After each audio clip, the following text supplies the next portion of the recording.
The courthouse steps were slick with October rain when Rachel Sterling walked out with a cardboard box that weighed almost nothing. Inside, a brass key, a photograph of a grandfather she'd never met, and a single sheet of paper documenting her inheritance from the estate of Edmund Sterling, deceased at 94, leaving behind a fortune his children were already dividing like vultures over carrion.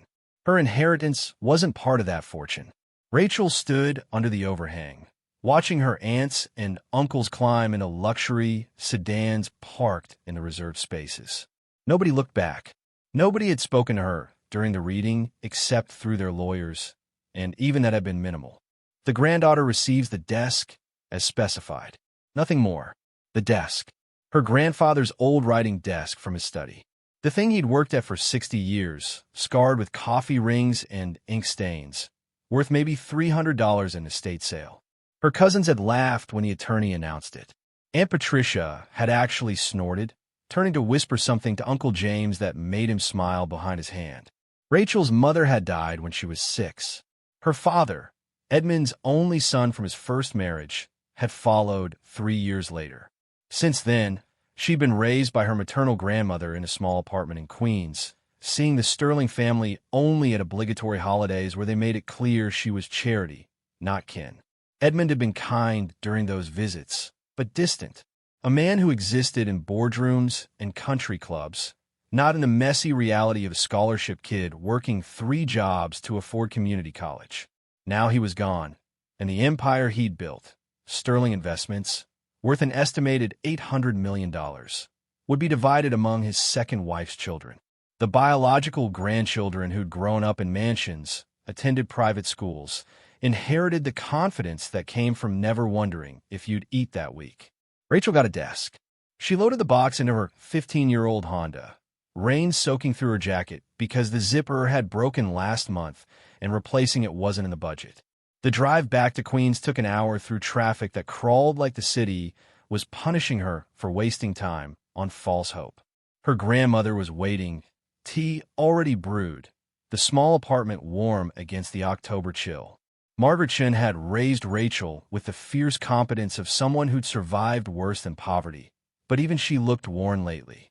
78, working part-time at the library because her pension barely covered rent, eating less so Rachel could eat more. How did it go? Margaret's voice was careful, hoping without expecting. I got a desk. Margaret's face didn't change, but something in her posture settled, disappointment absorbed, and filed away with all the others. Well, your grandfather was a complicated man. Perhaps there's meaning in what he chose to give you. The meaning is pretty clear. I'm not really family. Never was. Rachel pulled out the photograph from the box. Edmund Sterling at maybe 40, standing beside the desk that would become her entire inheritance. Younger, hair still dark, eyes sharp with the intelligence that had built fortunes. The desk behind him was simpler than she remembered, before decades of use had added character. When can you get it? Margaret asked. Estate movers will deliver it next week. I had to give them our address. They looked at the building like they were afraid their truck would get stolen. They spent the evening in quiet routines. Margaret knitting while Rachel worked on her online accounting courses, trying to finish her degree one class at a time between shifts at the coffee shop and weekend work cleaning offices. The path to stability was long and narrow, but it was a path. She learned not to expect shortcuts. The desk arrived on a Tuesday afternoon, carried up 3 flights of stairs by movers who complained the whole way. It was larger than Rachel had anticipated, solid mahogany that spoke of craftsmanship from an era when furniture was built to last centuries. The surface was scarred exactly as she remembered. Coffee rings, ink stains, a deep scratch along one edge that looked like someone had dragged a letter opener across it in frustration or thought. They positioned it under the window in Rachel's small bedroom, where it dominated the space like a visiting dignitary slumming in unfamiliar territory. The movers left. Margaret touched the wood with careful fingers. It's beautiful, truly. Whatever else your grandfather was, he had taste. Rachel sat in the old office chair that came with it, running her hands over drawers that opened with smooth precision despite their age. 3 drawers on each side, a center drawer for pens and paper. All empty except for dust, and the ghost of old cigar smoke. 6 drawers to hold nothing, she murmured. How generous. But as she started to close the center drawer, something caught. The drawer wouldn't slide all the way shut, stopping an inch from flush.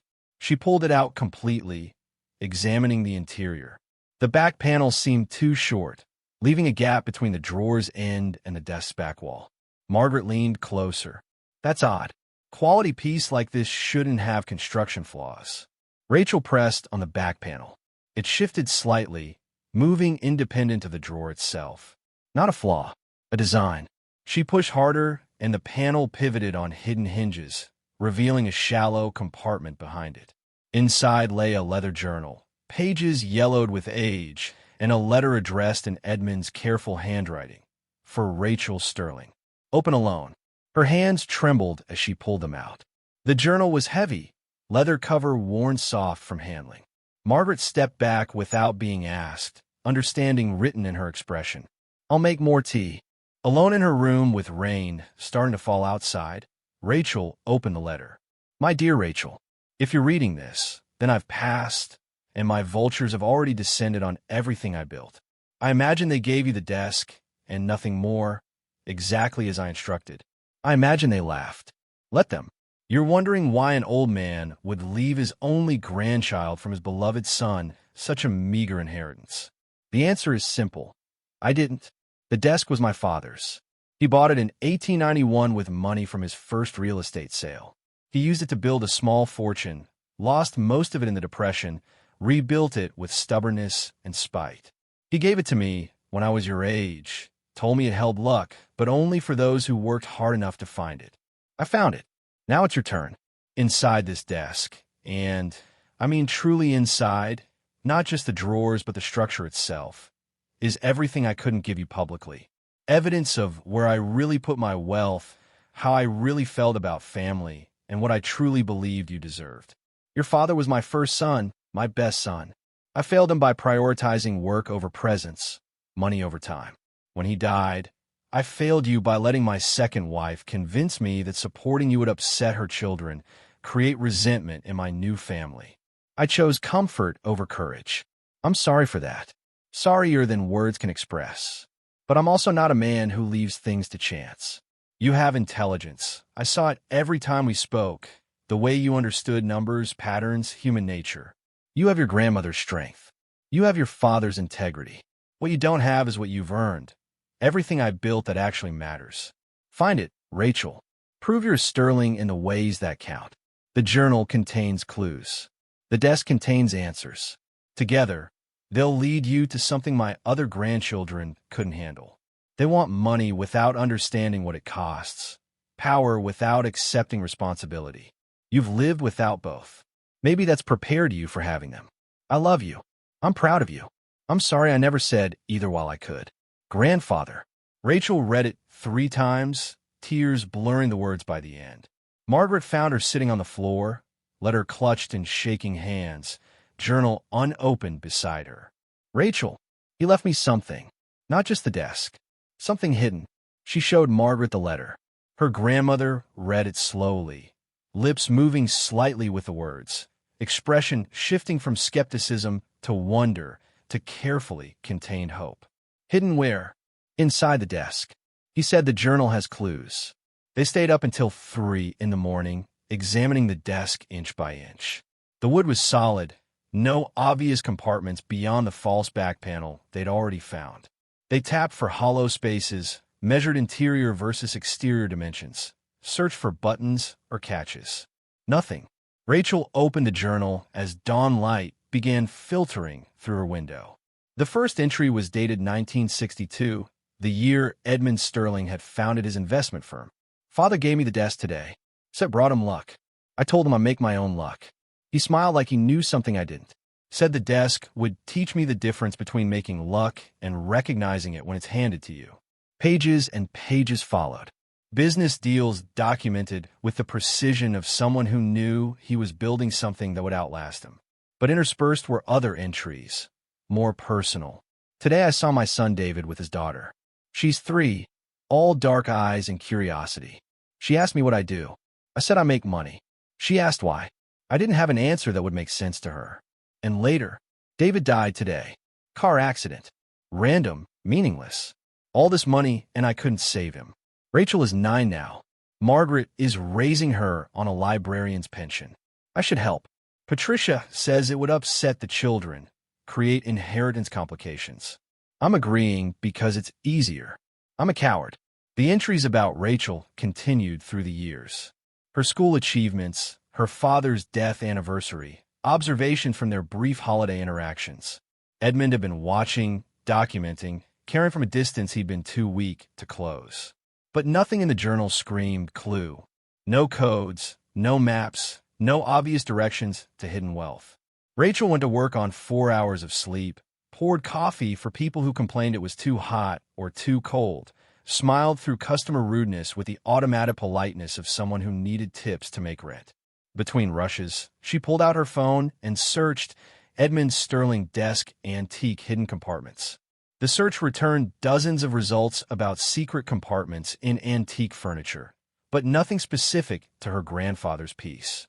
She tried Sterling family history, Edmund Sterling investments, Sterling estate value. That last search pulled up recent news articles about the estate settlement. Her aunts and uncles had already begun liquidating assets, selling properties, dividing stock portfolios. The lawyers had released a statement about the orderly transition of Sterling investments to new family management. Nothing about a desk. Nothing about Rachel. She got home at 8, exhausted and caffeinated to the point of shaking. Margaret had dinner waiting. Rice and vegetables stretched to feed them both. They ate in the kind of comfortable silence that came from years of sharing small spaces and smaller resources. I've been thinking about the desk, Margaret said finally. Your grandfather was methodical. If he hid something, he'd hide it where people like his other children wouldn't think to look. What do you mean? They grew up with maids and movers, people to handle physical things. They'd search a desk by hiring experts. You grew up helping me fix our shower, patch walls, replace cabinet hinges. You understand how things are built. Rachel looked at her grandmother, seeing the sharp mind that had kept them afloat through years of scarcity. You think I need to take it apart? I think your grandfather knew who you were, knew what you'd learned by necessity. Maybe that's the point. They started that night.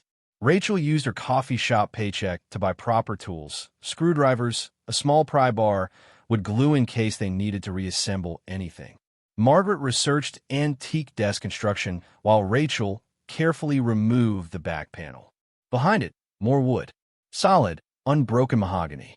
They removed drawer runners, checked for false bottoms with actual double-thickness construction rather than the simple hidden panel. They examined joints, looking for unusual woodwork or mismatched grain patterns. 3 days of searching revealed nothing except how well the desk was made. Dovetail joints that had held for over a century. With it showed no signs of tampering or alteration. Rachel was ready to give up when Margaret noticed something odd about the center drawer's dimensions. The interior was 7 inches deep, but the drawer face was 8 inches tall. The 1-inch discrepancy might have been for structural support, but the drawer faces on either side matched their interiors exactly. Why would this one be different? They pulled the center drawer completely free, examining it under the overhead light. The bottom appeared solid, thick wood with no seams or breaks. Rachel pressed on it anyway, testing for give. Nothing moved. Try the sides, Margaret suggested. Rachel squeezed the drawer sides inward, applying pressure. The bottom panel shifted, sliding upward on tracks, so precise and smooth she'd never have found them without looking. The entire bottom was a sliding panel that revealed a second compartment beneath. Inside, a safety deposit box key with a number stamped on it, 741, and a bank name Rachel didn't recognize.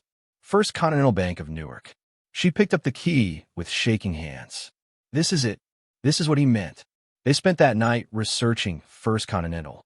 The bank had existed until 1995, when it was acquired by a larger institution. The safety deposit boxes had been transferred to the acquiring bank's main branch, and customers had been notified to update their access records. But Edmund Sterling's box number 741 had never been claimed or transferred into a new account. According to obscure banking regulations, Rachel, found after hours of searching. Unclaimed boxes after 30 years could be opened by legal heirs with proper documentation. I'm his legal heir, Rachel whispered. The will prove that, even if all I inherited was the desk. Margaret called in sick to the library the next morning, something she never did, and went with Rachel to what was now Chase Manhattan's main Newark branch. They brought the will, Rachel's birth certificate, her father's death certificate, the photograph of Edmund with the desk, and the key. The bank manager, a woman in her 50s named Patricia Morrison, examined their documents with the careful precision of someone who dealt with unusual requests before. Box 741 has been here since the merger.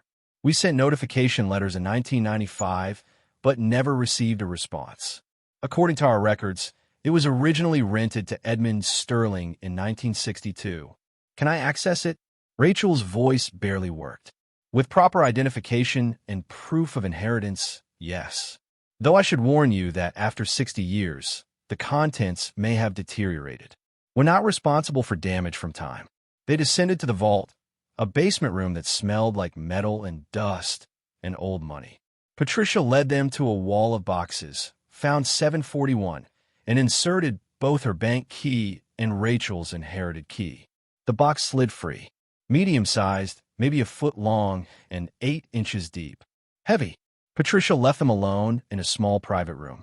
Margaret sat beside Rachel, hand on her shoulder. Whatever's in there, we'll face it together. Rachel lifted the lid.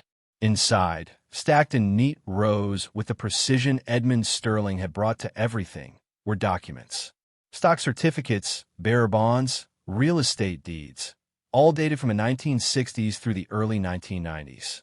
Dozens of them, maybe hundreds, and a letter sitting on top in a sealed envelope.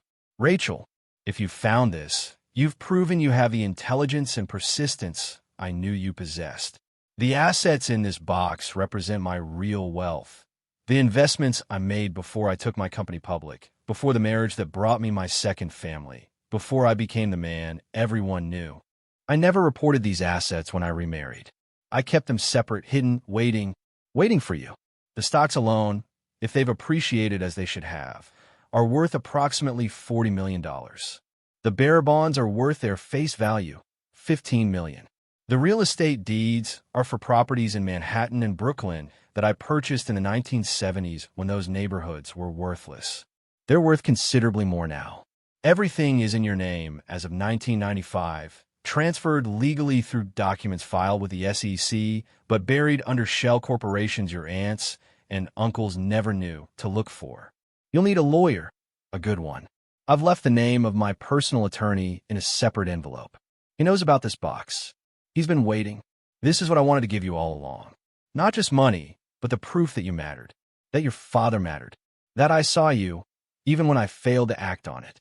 Forgive an old man's cowardice, and use this wealth better than I did. With love, Edmund Sterling. Rachel's hands shook as she pulled out document after document. Stock certificates for companies she recognized, Apple, Microsoft, Amazon, all purchased decades before they become household names. Real estate deeds for properties in Williamsburg, Brooklyn, and the Lower East Side of Manhattan, neighborhoods that had gentrified from nothing into some of the most valuable real estate in America. Margaret was crying quietly beside her. Rachel, dear God, Rachel. They spent the next 4 hours in that small room, cataloging everything. By the time they finished, Rachel had a preliminary count that made her lightheaded. The stocks, if properly managed and allowed to split and appreciate for 60 years, weren't worth $40 million. They were worth closer to $200 million. The real estate, 12 properties total, had similar appreciation. Another $60 million, conservatively. The bearer bonds were exactly what Edmund said, $15 million in guaranteed value. And tucked at the bottom of the box, almost missed, an envelope containing share certificates for Sterling Investments itself, issued before the company went public. Shares Edmund had apparently kept separate from his official holdings. If those shares still existed in the current company structure, they represented approximately 12% ownership of an $800 million company. Rachel looked at Margaret, unable to process what she was seeing. This can't be real. Margaret picked up one of the real estate deeds, examining it with the skepticism of someone who'd survived too many disappointments to trust miracles. It's real. The question is whether it's legal. They left the bank with everything secure in Rachel's name, the box relocked, and an appointment scheduled for the following week to meet with Edmund's personal attorney, a man named Robert Chun who practiced in Manhattan and had apparently been waiting 30 years for this conversation. The rain had stopped. October's sun broke through clouds, painting Newark in autumn gold. Rachel stood on the sidewalk, holding her grandmother's hand, feeling the weight of inheritance settle over her like borrowed clothes that might fit if she grew into them. What do I do? Margaret squeezed her fingers. First, we call Mr. Chun. Then we find out exactly what your grandfather left you. And then you show those vultures exactly what a Sterling really looks like. Robert Chin's office occupied the 42nd floor of a building in Midtown Manhattan that probably cost more per square foot than Rachel's entire apartment. She stood in the lobby with Margaret, both of them wearing their best clothes, which meant Rachel's interview outfit from 3 years ago and Margaret's church dress, feeling like immigrants at the border of a country that didn't want them. The elevator was glass and chrome, rising so smoothly Rachel barely felt the movement. Her reflection stared back, 25 years old, dark hair pulled into a bun that was supposed to look professional but mostly looked nervous, eyes that had learned to expect disappointment even when holding evidence of millions. The receptionist was younger than Rachel, dressed in what was probably a $2,000 suit, speaking into a headset with the bored efficiency of someone who answered phones in buildings where real power lived. Rachel Sterling to see Mr. Chun. The woman's expression didn't change, but something flickered in her eyes. Recognition, maybe, or curiosity. He's expecting you. Conference room 3. Robert Chun was 70, Chinese-American, with silver hair and eyes that had seen enough courtrooms to know when someone was lying before they opened their mouth. He stood when they entered, handshake firm, smile genuine. Miss Sterling, Mrs. Chun, thank you for coming. He gestured to seats at a conference table that could have fit 20 people. I've been waiting for this meeting since 1995. Rachel sat, hands folded to hide their shaking. My grandfather's letter said you knew about the safety deposit box. I helped him set it up, and I've been monitoring the assets inside for 30 years, making sure they stayed properly documented, legally transferred, waiting for the day you'd find them. He pulled out a folder 3 inches thick. Which brings us to the question I'm sure you're asking. Is any of this legal? Is it? Completely. Your grandfather was many things, but sloppy wasn't one of them. Every asset in that box was legally purchased, properly titled, and transferred into various trusts with you as the sole beneficiary.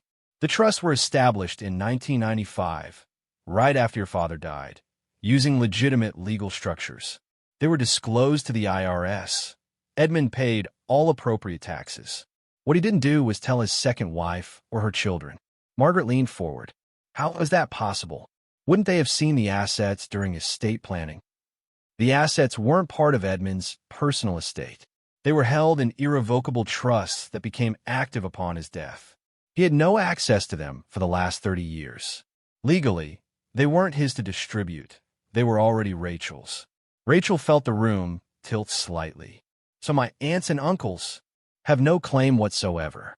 The $800 million they're dividing was Edmund's legitimate personal wealth, accumulated after he remarried. The assets you found represent his earlier fortune, everything he built before 1970. He kept them completely separate. Robert opened the folder, spreading documents across the table. Stock certificates, trust documents, property deeds, all bearing Rachel's name in legal language she barely understood. Let's discuss current values. I've had accountants working on this since you called. He slid a spreadsheet across the table. The stocks have appreciated significantly. Between splits, dividends reinvested, and general market growth over 60 years, their current value is approximately $227 million. Rachel stopped breathing. The real estate portfolio is more complex. Your grandfather bought 12 properties in what were then considered slum areas of Brooklyn and Manhattan. Those neighborhoods have since gentrified dramatically. Conservative appraisal puts the total value at $73 million. However, several of the properties are rent-controlled buildings, which complicates immediate liquidation. And the bearer bonds? Margaret's voice was steady, the only steady thing in the room. 15 million, exactly as stated. They can be redeemed at any time. Robert pulled out another document. Finally, the Sterling Investment shares. This is where things get interesting. Edmund held these shares in his own name until 1995, then transferred them to a trust for Rachel. They represent 12.7% of the company. When Sterling Investments went public in 1985, Edmund's total holdings were diluted, but these particular shares were never disclosed in SEC filings because they were already in trust. What does that mean? Rachel asked. It means you own 12.7% of a company currently valued at approximately $800 million. Your stake is worth roughly $100 million. But more importantly, it means you have voting rights. You're now the third largest shareholder in Sterling Investments, behind your Aunt Patricia and Uncle James, who each own about 15%. The numbers were too large to process. Rachel heard them, understood them intellectually, but couldn't connect them to reality. She'd gone to work yesterday, worried about making rent. Now someone was telling her she owned $400 million in assets and a chunk of her family's company. What happens now? Robert's expression shifted to something harder, more tactical. Now we file the appropriate documents with the SEC, update the corporate shareholder registry, and notify the current board of directors that there's a new major shareholder. Your aunts and uncles will find out you exist as a financial force, not just a charity case they ignored. They'll fight this, Margaret said quietly. They'll claim fraud, manipulation, that Edmund wasn't in his right mind. They can try. They'll fail. I have 30 years of documentation showing Edmund's clear intent, regular legal reviews confirming his competency, and annual statements filed with tax authorities. This was planned, executed, and maintained with surgical precision. Your grandfather might have been a coward in personal matters, but he was brilliant in legal ones. Rachel stood, walked to the window. 42 floors below, Manhattan spread out like a game board where the rules had just changed. Somewhere in that maze of buildings and money and power, her aunts and uncles were probably having lunch, secure in their victory, never imagining that the granddaughter they dismissed owned enough stock to threaten their control. I need time to think. Robert nodded. Take whatever time you need. But understand that the corporate filing requirements mean this information will be public within 72 hours of my submission. Once that happens, you'll need to be prepared for the response. They spent the next 3 hours going through documents. Robert explained trusts and voting rights and SEC regulations with patient precision. Margaret took notes, her librarian's instinct to document and organize kicking in. Rachel mostly listened, trying to absorb a crash course in wealth management that should have taken years. By the time they left, it was nearly dark. They took the subway back to Queens. Rachel's Honda was still parked at home, and somehow taking a taxi felt wrong, like putting on a costume she hadn't earned yet. On the train, Margaret said, "Your grandfather gave you a weapon." "What?" "The stock ownership. He could have just left you the money, the stocks, the real estate, the bonds. That would have been simpler, cleaner. But he gave you voting rights in the family company. He gave you power over the people who excluded you." Rachel watched the tunnel walls blur past. Why would he do that? Maybe he wanted you to have the choice. Take the money and disappear, or use the power to make them see you. What would you do? Margaret was quiet for a long moment. "I make them see me, but I'm old and bitter. You're young enough to be better than that." They got home past 8. The apartment felt smaller than it had that morning, like Rachel's understanding of scale had shifted. She stood in her bedroom, looking at the desk that had started everything, and pulled out the journal again. More entries she'd missed the first time, written in the months before Edmund died. Rachel graduated community college today, top of her class. I wanted to go to tell her I was proud. Patricia said it would be inappropriate, that I'd given her the minimum required by acknowledging her in the will. I'm dying and still too weak to fight, but I've left her everything that matters. The desk will lead her to the box. The box will lead her to Chun. Chun will give her the weapons she needs. I'm trusting that she's strong enough to use them. trusting that David's daughter has more courage than David's father. Forgive me, Rachel, and make them remember that you're Sterling. Rachel closed the journal, hands shaking with something that wasn't quite anger and wasn't quite grief. Edmund Sterling had been watching her whole life, documenting her achievements, caring from a distance, and setting up an inheritance that was half gift, half challenge. She pulled out her laptop and started researching. Sterling Investments had been founded in 1962 as a small investment firm. Edmund's genius had been in identifying undervalued tech companies before the digital revolution, buying stakes in Apple and Microsoft when they were garage operations. By the time he took Sterling Investments public in 1985, he'd become one of the wealthiest men in finance. His second marriage in 1970 to Patricia Whitmore had produced 3 children, James, Patricia Jr., and Michael. They'd grown up in Greenwich mansions, attended Ivy League schools, inherited executive positions at Sterling Investments based on last names rather than qualifications.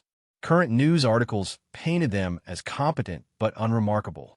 The company had grown steadily under their management, but hadn't produced the innovative deals that had made Edmund famous. They were caretakers, not visionaries. And now they'd have to answer to a 25-year-old barista who owned 12.7% of their company. Rachel drafted an email to Robert Shun. File the SEC documents. All of them. I want them to know by Monday. She stared at the unsent email for 20 minutes before Margaret appeared in the doorway. You're going to do it. He left me a weapon. It seems wrong not to use it. Using it means war. They won't just accept this. They'll come after you with everything they have. Lawyers, investigators, probably private detectives looking for dirt. Rachel thought about 19 years of group homes of foster care, documented by social workers who wrote everything down. Her juvenile record, sealed but existing. The time she'd been arrested at 17 for shoplifting food, charges dropped when the judge heard she'd been feeding her foster siblings. Every mistake, every desperate choice, all filed away and waiting. Let them look. I'm not ashamed of surviving. Margaret smiled, the fierce expression Rachel had seen whenever landlords tried to raise rent or bill collectors called. Then file the documents. And let's watch what happens when the vultures realize someone's hunting them. Rachel hit send. The email went to Robert Shun at 11:47 p.m. on a Friday night. By Monday morning at 9:15 a.m., the SEC filings were public record. By 9:30, Rachel's phone started ringing. Unknown numbers, one after another. She didn't answer. Let them wonder. Let them scramble. At 10 a.m., Robert Shun called. Your Aunt Patricia's lawyers have already filed for an emergency injunction, claiming the stock transfer was fraudulent. They're requesting immediate suspension of your voting rights, pending investigation. Can they do that? They can try. The judge will review the evidence, see 30 years of documentation, and laugh them out of court. But it buys them time to prepare. They're panicking, which means they're dangerous. At noon, a courier arrived with a hand-delivered letter. Rachel signed for it, recognizing the law firm's name from the estate proceedings. Dear Miss Sterling, it has come to our attention that you've filed claims of stock ownership in Sterling Investments. Our clients contest the validity of these claims and demand immediate cessation of any actions that might affect corporate governance. Be advised that Edmund Sterling's mental competency in his final years is well documented as declining. Any transfers made during this period are subject to review and potential invalidation. Furthermore, our clients are prepared to demonstrate that you exerted undue influence over Mr. Sterling during your limited interactions, manipulating an elderly man for financial gain. We strongly suggest you withdraw your claims and accept a settlement of $500,000 to avoid protracted litigation. Rachel read it twice, then laughed. The sound surprised her, harsh and genuine and completely without humor. Margaret looked up from her tea. What is it? They're offering me $500,000 to go away, and threatening to prove I manipulated a grandfather I saw maybe 20 times in my entire life. What are you going to do? Rachel pulled out her phone and called Robert Shun. They sent me a settlement offer. I got the same letter. How would you like to respond? I want a shareholders meeting. I want to exercise my voting rights. And I want it scheduled for as soon as legally possible. Robert's smile was audible through the phone. I'll file the request today. Under corporate bylaws, they have to hold a meeting within 30 days if a shareholder owning more than 10% requests one. You own 12.7%. They can't refuse. What happens at the meeting? You show up. You vote. You make them acknowledge that you exist and have power. What you vote for is up to you. Rachel looked at the letter again, at the threat to paint her as a manipulator, a gold digger, someone who'd taken advantage of a sick old man. They didn't know her, didn't know about the years of poverty, the careful budgeting, the pride that had kept her from asking anyone for help. They saw her as weak because she'd been poor. That was their first mistake. I want to propose a board seat. For myself. Silence on the other end. Then, that's aggressive.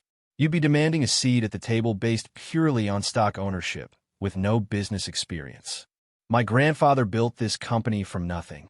I have his blood and his stock. That's more qualification than his stepchildren brought when they inherited their positions. They'll fight it.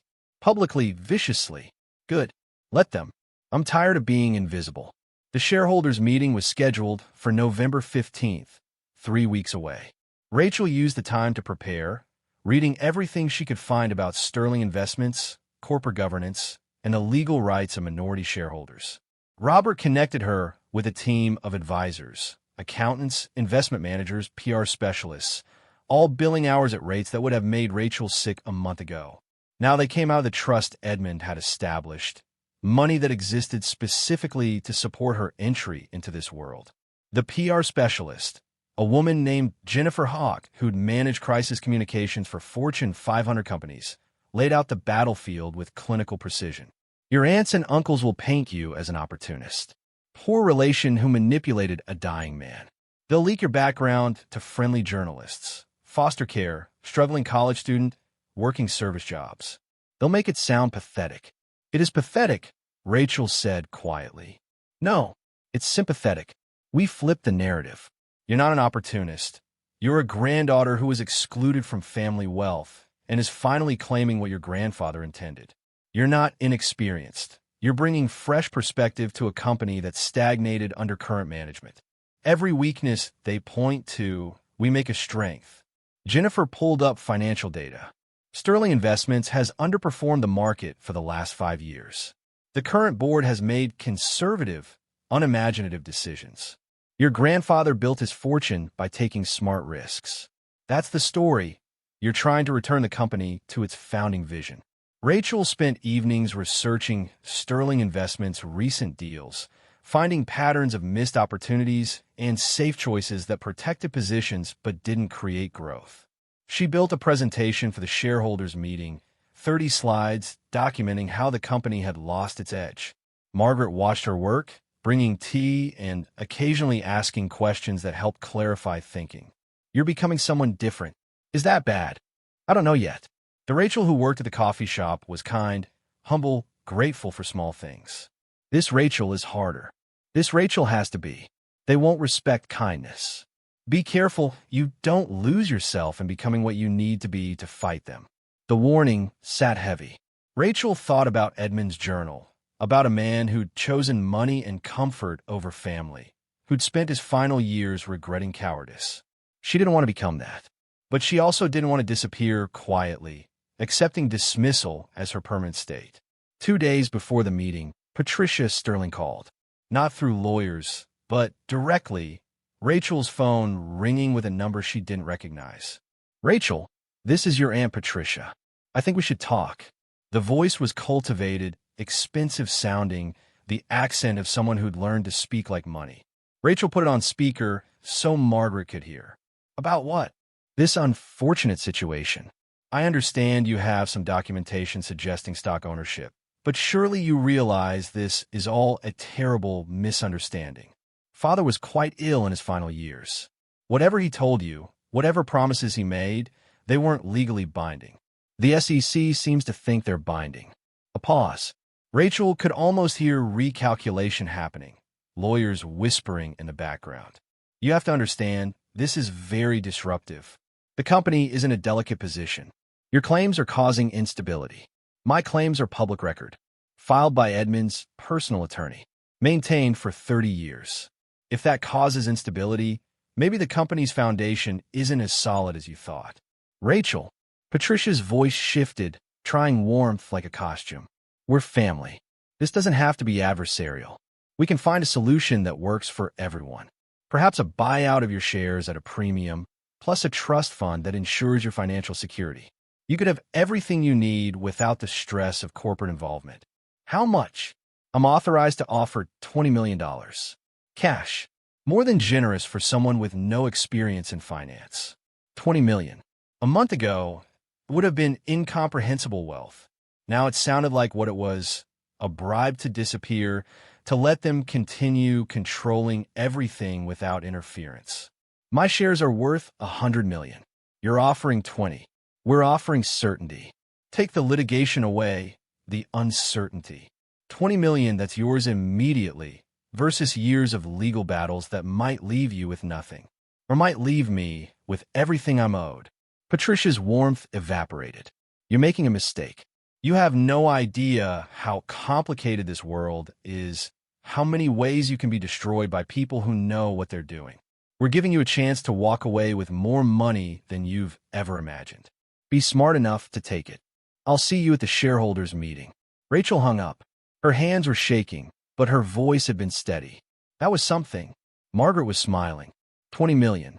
They're terrified, or they're testing me, seeing if I'll fold with enough pressure. Either way, you didn't fold. The night before the meeting, Rachel couldn't sleep. She stood at her bedroom window, looking out at Queens, stretching toward the East River and Manhattan beyond. Out there, in buildings she couldn't see, her family was preparing for war. She thought about her father, dead at 32 in a car accident that had left her orphaned. About Edmund, watching from a distance, too weak to fight for her, but strong enough to plan for this moment. About all the money and power and possibility that should have been hers from birth but had been denied until now. Tomorrow, she'd walk into a room full of people who'd spent their lives at the table where decisions were made. She'd demand a seat. They'd try to deny her. And she'd fight. Not because she particularly wanted power, though she was learning she might. Not because she craved revenge, though there was some of that too. But because Edmund had left her a weapon and a challenge, and she was discovering that she was her grandfather's granddaughter after all. Stubborn, strategic, and absolutely unwilling to accept that wealth and power belonged to other people simply because they'd been born with them. The desk sat in the corner, scarred and solid, holding secrets that had changed everything. Rachel walked over to it, ran her hands across wood that had witnessed 3 generations of sterling ambition. "Thank you," she whispered to the grandfather who couldn't hear, "for seeing me, for believing I was strong enough. Tomorrow would prove whether that belief was justified. Tomorrow would be the beginning of something that would change everything." Rachel Sterling was done being invisible. Margaret found her at dawn, already dressed, reviewing her presentation one final time. "You ready?" "I don't know. That's honest. Your grandfather built an empire. You're just trying to claim your piece of it. That's not too much to ask." They took the train to Manhattan together. Rachel in a suit that Robert's team had helped her buy. Professional, expensive enough to signal she belonged, but not so flashy as to look like she was trying too hard. The November morning was cold and clear, the kind of day that felt like the beginning of something whether you wanted it to or not. Sterling Investments headquarters occupied a glass tower in Midtown, all sleek lines and money whispering through ventilation systems. Rachel walked through the lobby like she owned the place, which legally 12.7% of her did. The elevator to the executive floor required special access. The security guard checked her ID against a list, expression carefully neutral as he realized who she was. The poor relation who'd shown up with lawyers and stock certificates.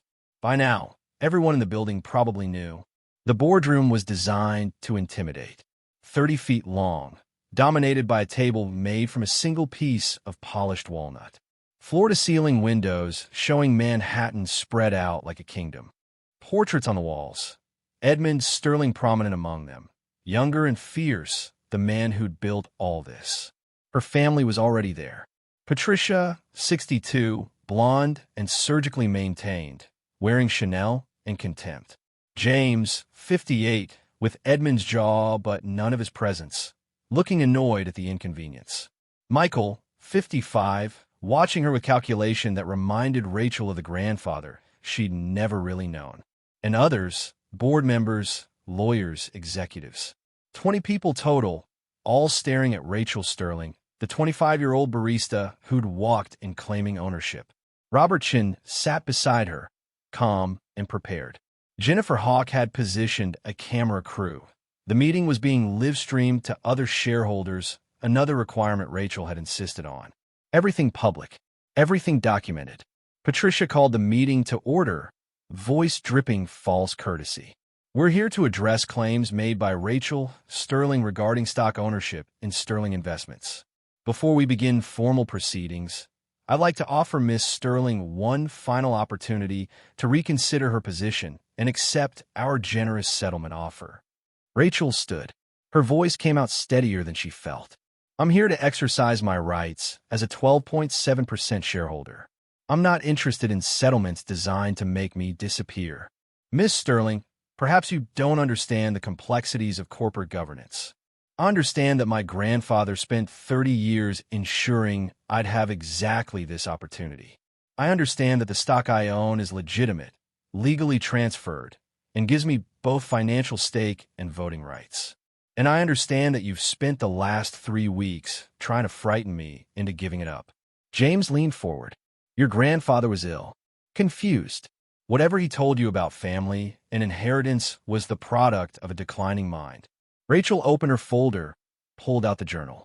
He was documenting his thoughts and business decisions until the week before he died. His handwriting never wavered. His logic never failed. And every entry about me showed clear intent to ensure I inherited what I'm now claiming. She distributed copies of selected journal entries. Nothing too personal, but enough to show Edmund's consistent, decades-long planning. Board members read them silently, expressions shifting. Michael spoke for the first time. Even if the stock transfer is technically legal, you have zero experience in finance. Claiming a board seat is absurd. My grandfather had zero experience when he started Sterling Investments. He learned. So will I. He also destroyed his first marriage and abandoned his responsibilities to chase profit. Is that the example you're following? The attack was personal, designed to rattle her. Rachel felt anger flash hot and forced it down. My grandfather's personal failures don't negate his professional genius. Sterling Investments was built on his ability to identify opportunities others missed. I'd argue the current board has forgotten that lesson. She pulled up her presentation, 30 slides documenting missed deals and conservative choices. In the last 5 years, Sterling Investments has underperformed market averages by 8%. You've passed on emerging tech investments, alternative energy opportunities, and international markets that competitive firms are dominating. You're managing the company like it's a trust fund to protect, not a business to grow. The numbers were undeniable. Rachel had done her homework, compared Sterling's performance to competitors, identified specific deals the board had rejected that would have generated significant returns. Patricia's composure cracked slightly. You've had access to this information for 3 weeks. We've been managing this company for decades. You can't possibly understand the full picture. I understand that you've been drawing salaries and bonuses while the company stagnates. I understand that Edmund built this firm by taking smart risks. And I understand that if I have voting rights, I can push for changes whether you like it or not. What are you proposing? Michael's tone was sharp, but there was calculation there too. He was the smartest of the three, Rachel realized. The most dangerous. I want a board seat. I want quarterly reviews of all major investment decisions with full transparency. And I want an independent audit of executive compensation to ensure it's performance-based. The room erupted. Board members arguing, lawyers conferring, Patricia demanding order with increasing shrillness. Robert Chun stood calmly. Ms. Sterling's proposals are well within her rights as a major shareholder. The only question is whether the current board will accommodate them voluntarily or whether we'll need to push for a full shareholder vote. This is blackmail, Patricia hissed. No, Rachel said quietly. This is accountability, something this company apparently hasn't experienced in years. The meeting devolved into procedural chaos. Motions made and tabled. Threats delivered through lawyers. But underneath it all, Rachel could see the shift happening. Board members who weren't family were looking at her differently. Not as a threat, but as a potential ally. Someone who might shake up the comfortable stagnation they'd settled into. By the time they adjourned, no votes taken, everything postponed pending further review, Rachel had accomplished what she'd come for. She'd shown them she was serious, prepared, and not intimidated by their posturing. In the elevator going down, Robert Chun allowed himself a small smile. You did well. They're off balance now. What happens next? They'll try to find dirt. Anything they can use to discredit you personally, since they can't attack the legal foundation. Be prepared for invasions of privacy, for old mistakes to be publicized, for character assassination. Rachel thought about her past, foster care, poverty, the shoplifting arrest, and shrugged. Let them. I'm not ashamed of surviving. They emerged onto the street where Jennifer was already managing the PR response, spinning the meeting as a young shareholder, fighting for corporate accountability against entrenched interests. The story would hit business news by evening, painting Rachel exactly as they'd planned. David versus Goliath, fresh blood versus old money. Margaret was waiting at a coffee shop around the corner. She stood when Rachel entered, reading the answer on her face. How'd it go? I didn't back down. Good. Margaret hugged her, fierce and quick. Now the real fight begins. They were right about that. Over the next week, the attacks came systematically. A profile in the Wall Street Journal mentioned Rachel's troubled background and lack of qualifications. A business blogger dug up the shoplifting arrest, painting it as evidence of criminal tendencies rather than desperation. Anonymous quotes from family sources questioned her motives and sanity. But for every attack, Jennifer countered with Rachel's story. The granddaughter excluded from wealth, working her way through college, discovering a grandfather's secret inheritance meant specifically for her. The narrative caught fire on social media, where people loved watching privilege get challenged. Rachel's coffee shop posted about her on Instagram. Former employee turned secret heiress, still came in for coffee and tipped well. The story went viral. Suddenly, Rachel Sterling was a symbol, a real-life Cinderella who'd found her glass slipper in a hidden compartment. The pressure on Sterling Investments' board intensified. Smaller shareholders started asking why a major stakeholder was being denied board representation. Industry analysts questioned the company's recent performance. Reporters camped outside headquarters asking when the Sterling heir would get her seat. Patricia called again, 2 weeks after the meeting. This time her voice was different, not warm, not threatening, just tired. You've made your point. The board will offer you an observer seat. No voting rights, but access to meetings and information. I want a full board seat. You have no experience. Neither did Uncle James when he joined at 25. Neither did Aunt Patricia when she was appointed at 23. You want to claim family legacy justifies their positions, but not mine? Silence. Then, one seat. You attend meetings, you vote, but you stay quiet and learn. No press conferences, no public grandstanding. You want a voice at the table? Fine, but you don't burn down the house to prove you can light a match. Rachel thought about it. A full board seat meant access to everything: financial data, investment strategies, executive decisions. It meant power, real power, not just symbolic presence. I want in writing. Full voting rights, full access, no restrictions beyond what any other board member has. Agreed. But Rachel, Patricia's voice dropped.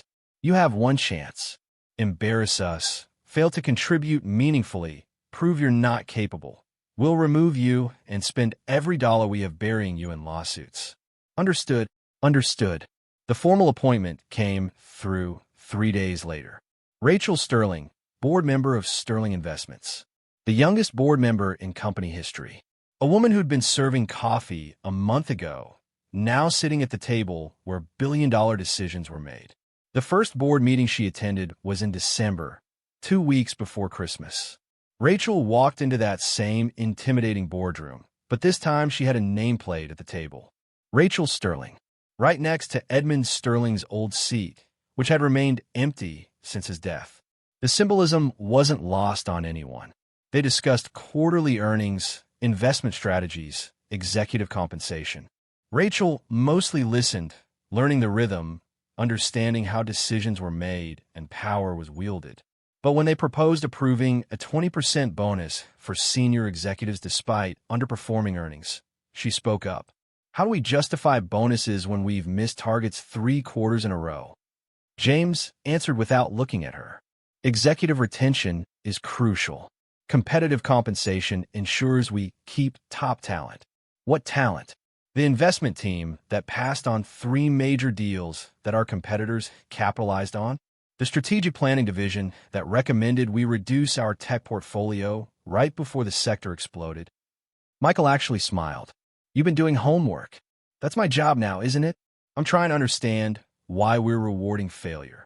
The debate that followed was heated. Rachel held her ground, citing specific examples, comparing Sterling's performance to industry standards. When the vote came, she voted against the bonuses. So did 3 other board members, people who'd apparently been waiting for someone to challenge the comfortable consensus. The bonuses still passed, but narrowly. And as the meeting ended, one of the independent board members, a woman named Sarah Chun who ran her own investment firm, approached Rachel. That was good work. We need more voices willing to ask hard questions, even from someone with no experience. Sarah smiled, especially from someone without experience. The rest of us have been doing this so long we've forgotten to question assumptions. Fresh eyes see what we've stopped noticing. Rachel left that meeting feeling like she'd taken her first real step. Not just fighting for position, but actually contributing. Actually earning the seat Edmund had wanted her to have. That night, she sat at the desk and wrote in the journal, continuing the story Edmund had started. Grandfather, I'm on the board. I voted against executive bonuses. Lost, but 3 people joined me. Small victory, but it felt like the beginning of something. I understand now what you were doing. Not just leaving me money, but forcing me to fight for it. Teaching me that power has to be earned, not just inherited. I'm trying to be worthy of that. Trying to use what you gave me to actually change things, not just claim what's mine and walk away. I miss you. I wish I'd known you when you were brave instead of just when you were trying to make up for not being brave. But I'm grateful. For the desk, for the challenge, for believing I could do this. I hope I prove you right. Rachel. Winter settled over New York with the kind of cold that made poverty feel sharper.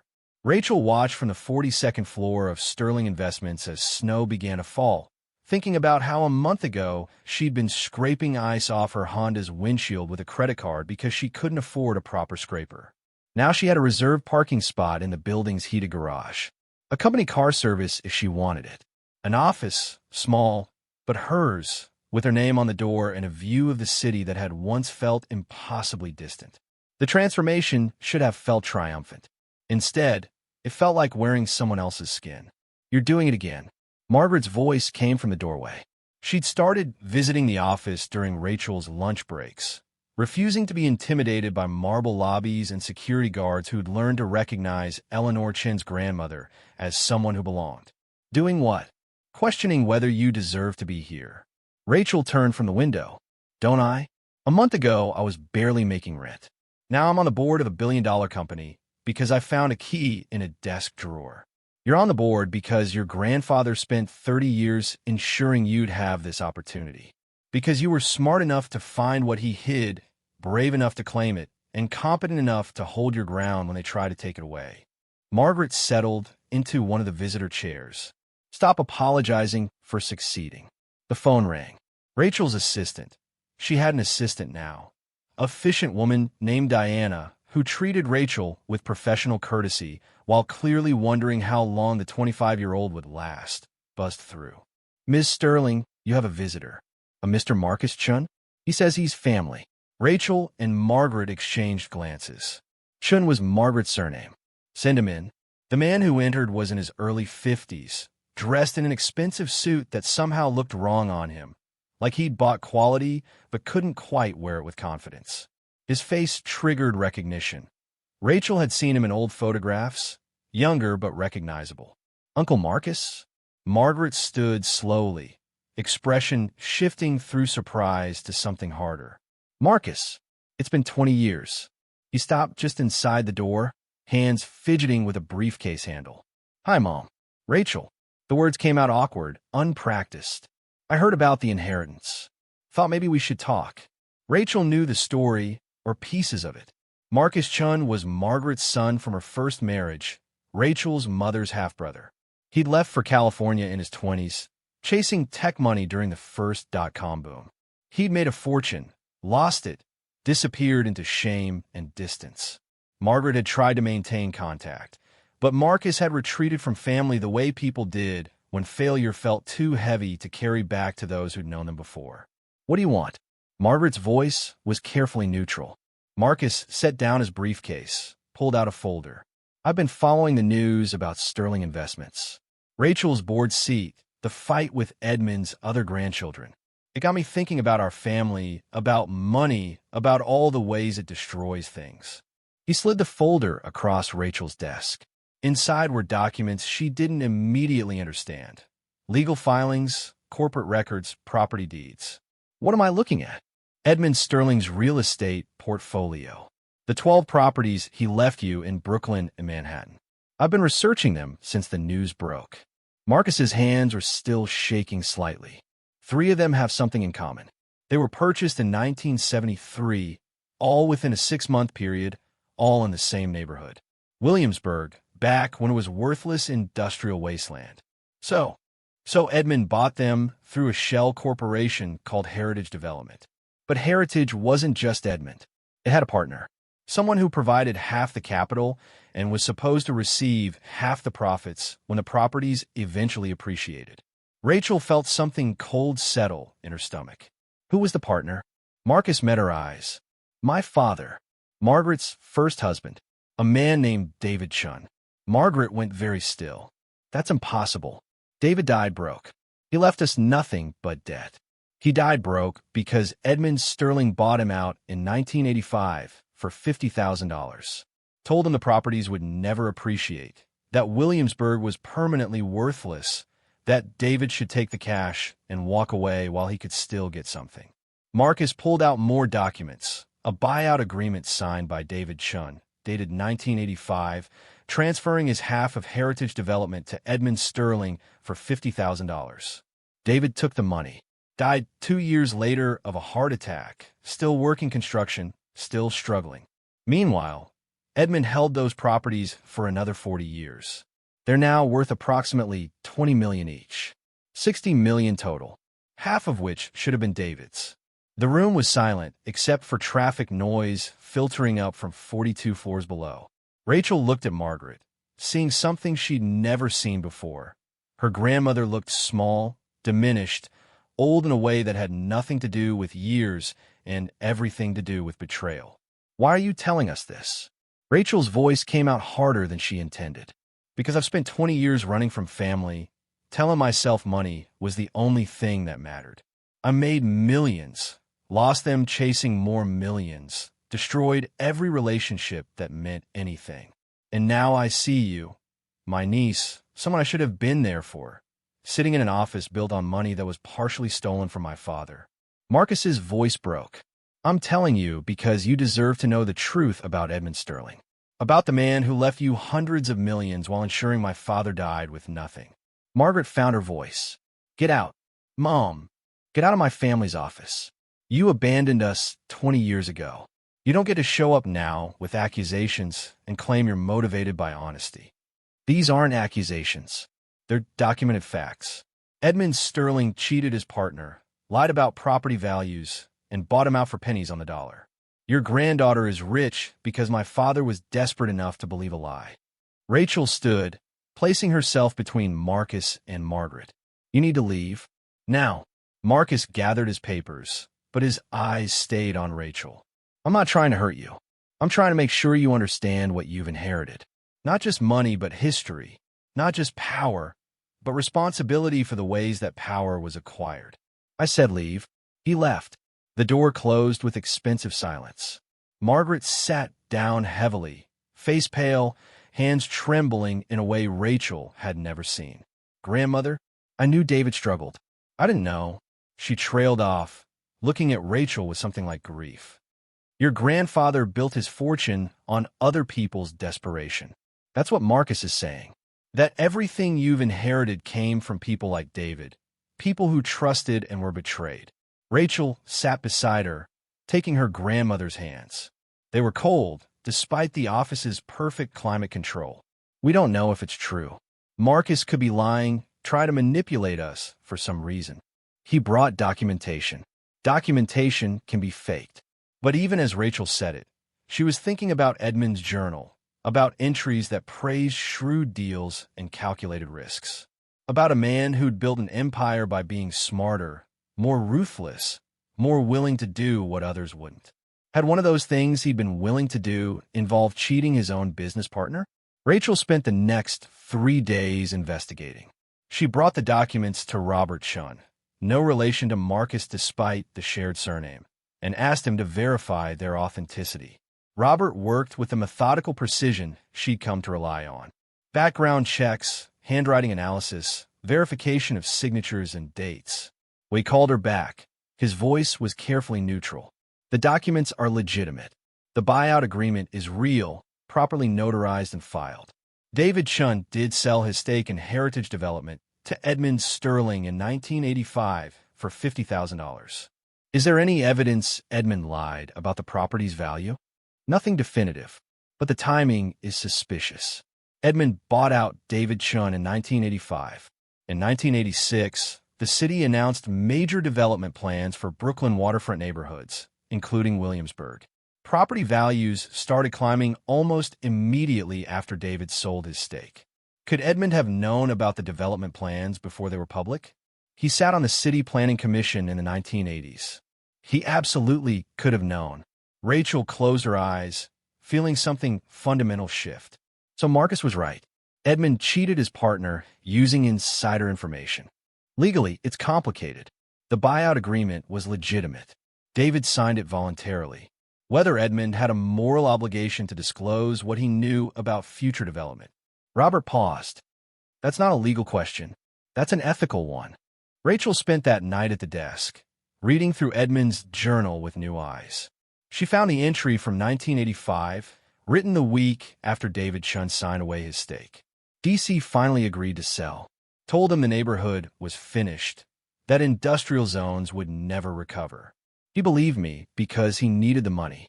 $50,000 buys him out of properties that will be worth millions in a decade. I should feel guilty. I don't. Business is about information advantage. He didn't do his homework. That's not my fault. But I think about his daughter, Margaret. Good woman, working hard to raise his kid alone. Maybe I should have been more generous. Maybe. But generous men don't build empires. Rachel read it 3 times, feeling sick. Edmund had known exactly what he was doing. Had known David Chun needed money desperately. Had used that desperation to acquire a fortune. And now Rachel was sitting in an office, exercising power, living a life built partially on that betrayal. She called Margaret. It was past midnight, but her grandmother answered immediately, voice alert in the way of people who'd spent too many years expecting bad news at odd hours. What's wrong? Robert verified Marcus's documents. Edmund did cheat David Chun. Knowingly, deliberately. He wrote about it in the journal. Silence. Then Margaret's voice, smaller than Rachel had ever heard it. What are you going to do? I don't know. The money's legally mine. Edmund transferred it properly, paid all taxes, did everything by the book legally. But ethically, you're living off money that should have been split with David. Money that could have changed our lives, given your mother stability, maybe prevented everything that came after. The implication hung heavy. If David Chun had kept his stake in Heritage Development, if he'd received his fair share of the eventual profits, Rachel's mother might have grown up with resources instead of poverty. Might not have turned to drugs. Might not have abandoned her daughter at a hospital. Rachel's entire life had been shaped by Edmund Sterling's calculated betrayal. I need to think. Rachel, whatever you decide, I support you. But you need to understand something. Taking Marcus's side, acknowledging this wrong, it could destroy everything you've built. The Sterling family will use it against you. Proof that you're betraying family, that you're not really one of them. Maybe I'm not. Rachel spent the next week in a kind of paralysis.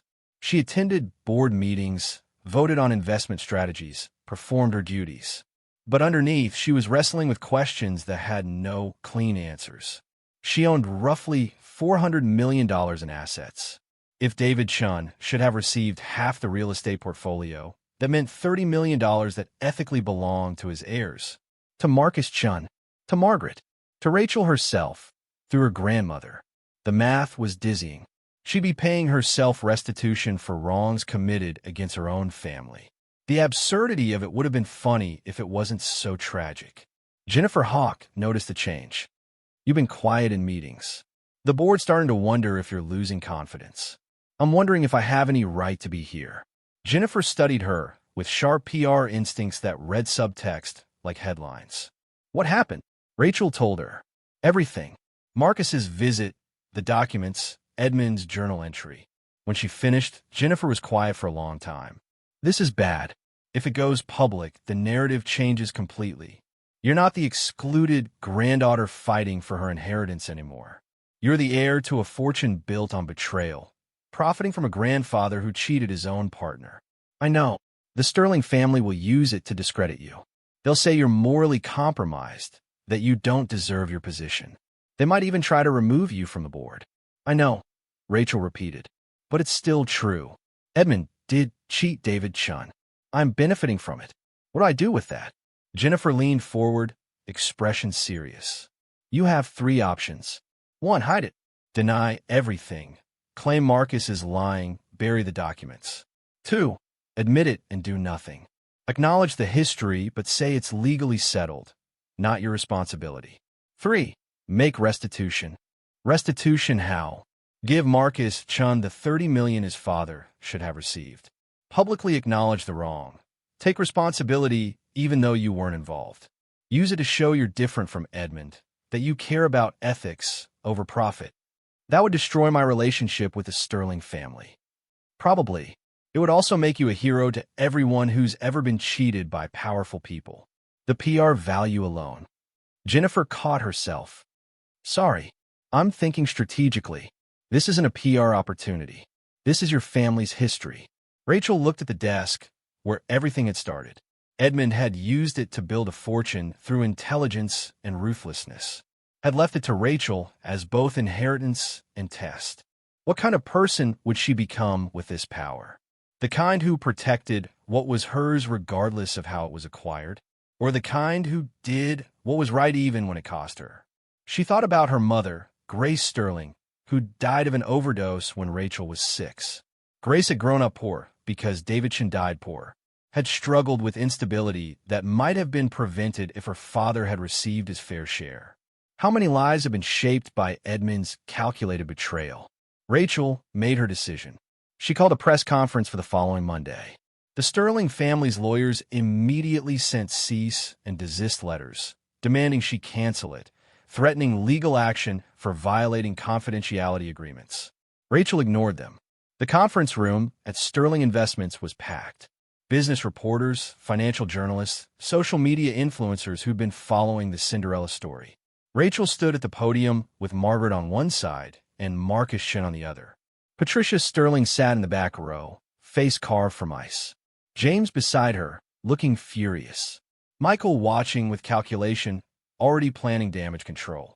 Rachel spoke without notes. 2 months ago, I discovered I'd inherited a substantial fortune from my grandfather, Edmund Sterling. I've spent these weeks fighting for recognition, demanding my place at this company's table. Today I'm here to acknowledge something harder. My inheritance was built partially on fraud. The room erupted with questions. Rachel held up a hand. In 1973, Edmund Sterling entered into a partnership with a man named David Chun to purchase real estate in Brooklyn. They were equal partners, sharing costs, and expected to share profits. In 1985, Edmund used insider knowledge about upcoming development plans to convince David the properties were worthless. He bought David out for $50,000. She displayed the documents on screens behind her. The buyout agreement, Edmund's journal entry, property value assessments showing the dramatic appreciation that began immediately after David sold his stake. Those properties are now worth approximately $60 million. David Chun should have received $30 million. Instead, he died with nothing. His daughter, my grandmother Margaret Chun, raised my mother in poverty. That poverty shaped every aspect of our lives. Margaret was crying quietly. Marcus stood rigid, disbelief on his face like he couldn't believe Rachel was actually doing this. I'm announcing today that I'm establishing the David Chun Memorial Fund with an initial contribution of $30 million. This fund will be administered independently, providing grants and support for individuals who've been victims of financial fraud or manipulation. Marcus Chun, as David's son, will serve as the primary trustee. The reporters were shouting questions now, cameras flashing. Rachel spoke over them. Additionally, I'm calling for a full ethics review at Sterling Investments. I want us to examine our history, identify other instances where we may have acted legally but unethically, and make appropriate restitution. I'm proposing this as a board member and major shareholder. Patricia Sterling stood, face white with rage. This is outrageous. You have no authority to commit company resources. I'm not using company resources. I'm using my personal inheritance, money that came from my grandfather's fraud. I'm choosing to do what he should have done 40 years ago. Rachel stepped away from the podium. Margaret took her hand. Marcus was staring at her like she transformed into someone he didn't recognize. Jennifer appeared at her elbow, whispering urgently. That was either the bravest or stupidest thing I've ever seen. Possibly both. The press conference became national news within hours. Heiress admits grandfather's fraud, returns millions, ran in the Times. Sterling granddaughter breaks ranks, demands ethics review in the Wall Street Journal. Social media exploded with people debating whether Rachel was a hero or a fool. The Sterling family's response was immediate and vicious. Patricia released a statement calling Rachel confused and manipulated, suggesting she wasn't mentally competent to manage her inheritance. James announced he was filing a lawsuit to have her removed from the board based on gross irresponsibility and betrayal of fiduciary duty. But something else happened too. Smaller shareholders started speaking up, supporting Rachel's call for an ethics review. Employees leaked stories about questionable deals and moral compromises. The media narrative shifted from Cinderella story to corporate reckoning. And Marcus Chun, who'd spent 20 years running from family, showed up at Rachel's apartment with Chinese takeout and tears in his eyes. You didn't have to do that. The money was legally yours. It wasn't ethically mine. Dad deserved better. They sat in the small apartment. Rachel hadn't moved yet, despite being able to afford any place in the city, eating lo mein and piecing together their broken family history. Marcus talked about David, about a man who'd worked himself to death believing hard work was enough, never knowing he'd been cheated by someone he trusted. Margaret joined them, and the three Chins sat together for the first time in 2 decades, connected by loss and betrayal, and now, maybe the possibility of healing. What happens now? Marcus asked. The Sterling family will destroy you over this. Let them try. Rachel felt something settle inside her, solid and immovable. I'm done playing by their rules. Edmund left me power, but he also left me a choice about how to use it. I'm choosing to be different from him. The lawsuit from James Sterling arrived the next morning. 50 pages of legal threats, demanding Rachel's removal from the board, questioning her mental stability, claiming she'd violated her fiduciary duties by recklessly donating corporate assets, even though she'd explicitly used personal funds. Robert Chin read through it, expression grave. They're serious. If they can convince a judge you're not competent to manage your inheritance, they could have you declared financially incompetent, appoint a conservator to control your assets. Can they win? Legally? No. You've demonstrated clear competence, made informed decisions, consulted with lawyers and financial advisors. But they can make it expensive and damaging, drag you through court, force you to prove your sanity over and over. Do it. Fight them on everything. The legal battle consumed the next month. Rachel sat through depositions where Sterling family lawyers tried to paint her as unstable, manipulated, too young and inexperienced to understand financial responsibility. They brought up her background, foster care, poverty, the shoplifting arrest, as evidence of poor judgment. Rachel answered every question calmly, explaining her reasoning, demonstrating the research she'd done, proving she understood exactly what she was doing and why. The judge, a woman in her 60s named Sarah Morrison, listened with increasing impatience to the Sterling family's arguments.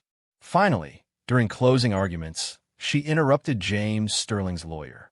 "Counsel, you're arguing that making a charitable contribution of personal funds demonstrates mental incompetence?" "Your Honor, the defendant donated $30 million based on historical grievances that were documented, verified, and acknowledged by the defendant herself as having ethical weight. Are you suggesting the court should prevent wealthy individuals from making charitable contributions that serve their values, when those contributions are motivated by family manipulation?" "I see no evidence of manipulation. I see a young woman who discovered her grandfather committed fraud, researched the history thoroughly, consulted with multiple advisors, and made a considered decision to provide restitution. That's the definition of competent decision-making." Judge Morrison ruled against the Sterling family on every point.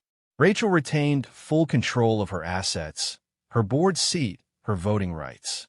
The lawsuit was dismissed with prejudice, and the Sterling family was ordered to pay Rachel's legal fees. Patricia Sterling released a statement distancing the family from Rachel entirely. Ms. Sterling has demonstrated she does not share Sterling family values or business philosophy. While we respect the court's decision, we will no longer consider her part of our family. Rachel read the statement and felt something like relief. Being excluded from that family no longer felt like punishment. It felt like freedom. But the real impact of her press conference was just beginning. The ethics review she demanded sparked investigations across Sterling Investments. Employees came forward with stories of questionable deals, insider trading, manipulation of vulnerable clients. The company that Edmund Sterling had built was revealed to have systemic ethical problems that had been ignored for decades. The board called an emergency meeting. Rachel walked into that familiar, intimidating room to find the atmosphere completely changed. Board members who'd been skeptical or hostile now looked at her with something like respect. Sarah Chun, the independent board member who'd supported Rachel before, spoke first. "The ethics review has uncovered significant problems. We need to decide how to respond." Michael Sterling looked defeated in a way Rachel had never seen. These revelations could destroy the company. Clients are already pulling accounts. Investors are demanding answers. If we admit to systemic ethics violations, we're looking at lawsuits, regulatory investigations, possible criminal charges. If we don't admit to them, we're perpetuating fraud, Rachel said quietly. Edmund Sterling built this company on intelligence and ruthlessness. Maybe it's time to rebuild it on intelligence and integrity.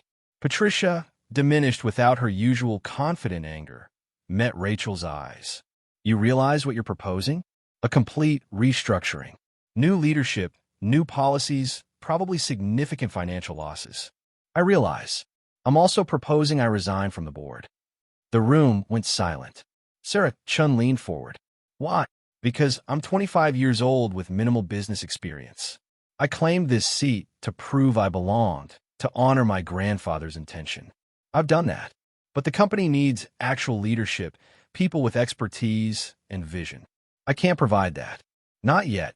Rachel pulled out a document she'd prepared with Robert Shin. "Instead, I'm proposing we bring in an outside CEO with a track record of corporate ethics reform. Someone who can rebuild Sterling Investments' reputation and refocus the company on sustainable, responsible growth. I'll remain a shareholder with full voting rights, but I'll step back from day-to-day governance." Michael studied the proposal. "You're giving up power you fought for. I'm using power differently than Edmund did. He wanted to control everything personally. I want to make sure things are done right, even if that means admitting I'm not the one to do them." The vote was unanimous. Sterling Investments would hire an independent CEO, implement comprehensive ethics reforms, and provide restitution to clients who'd been harmed by past practices. Rachel Sterling would step down from the board but remain the company's third-largest shareholder, with voting rights but no operational responsibilities. As Rachel left the building for the last time as a board member, Patricia stopped her in the lobby. I underestimated you. Rachel waited, not sure what else was coming. I thought you were a naive girl who'd gotten lucky finding that desk. I didn't understand that you were actually intelligent, principled, willing to sacrifice personal gain for what you believed was right. Patricia's smile was bitter. You're more like Edmund than any of his actual grandchildren. The young Edmund, before he learned that ruthlessness pays better than integrity. I don't want to be like Edmund at all. Then you've already succeeded. Patricia walked away, heels clicking on marble, leaving Rachel alone in the lobby where she'd first entered as a terrified 25-year-old pretending to belong. Now she was leaving as someone different, not a Sterling family member. They'd made clear she wasn't welcome. Not a board member. She'd resigned that position. Just Rachel Sterling, a woman who discovered she had power and chosen to use it differently than the man who'd given it to her. Marcus was waiting outside, leaning against a car that had seen better decades. Heard you quit. Step down. There's a difference. Rich person problems. But his smile was genuine. Mom's cooking tonight. Family dinner. You coming? Rachel looked back at the Sterling Investments building, glass and steel and money and all the complicated history it contained. Then she looked at Marcus, at family she was just beginning to know, at the possibility of building something that wasn't about power or revenge or proving worth. Yeah, I'm coming. Margaret's apartment smelled like ginger and garlic when Rachel arrived. The table was set for 3 small, mismatched plates, chopsticks worn smooth from use. Nothing like the formal dinners at Sterling family gatherings, where servers brought course after course and conversation was performance. This was just food and family and the comfortable chaos of people who knew each other's worst stories and showed up anyway. They ate and talked about ordinary things. Marcus's new job consulting for tech startups. Margaret's book club drama.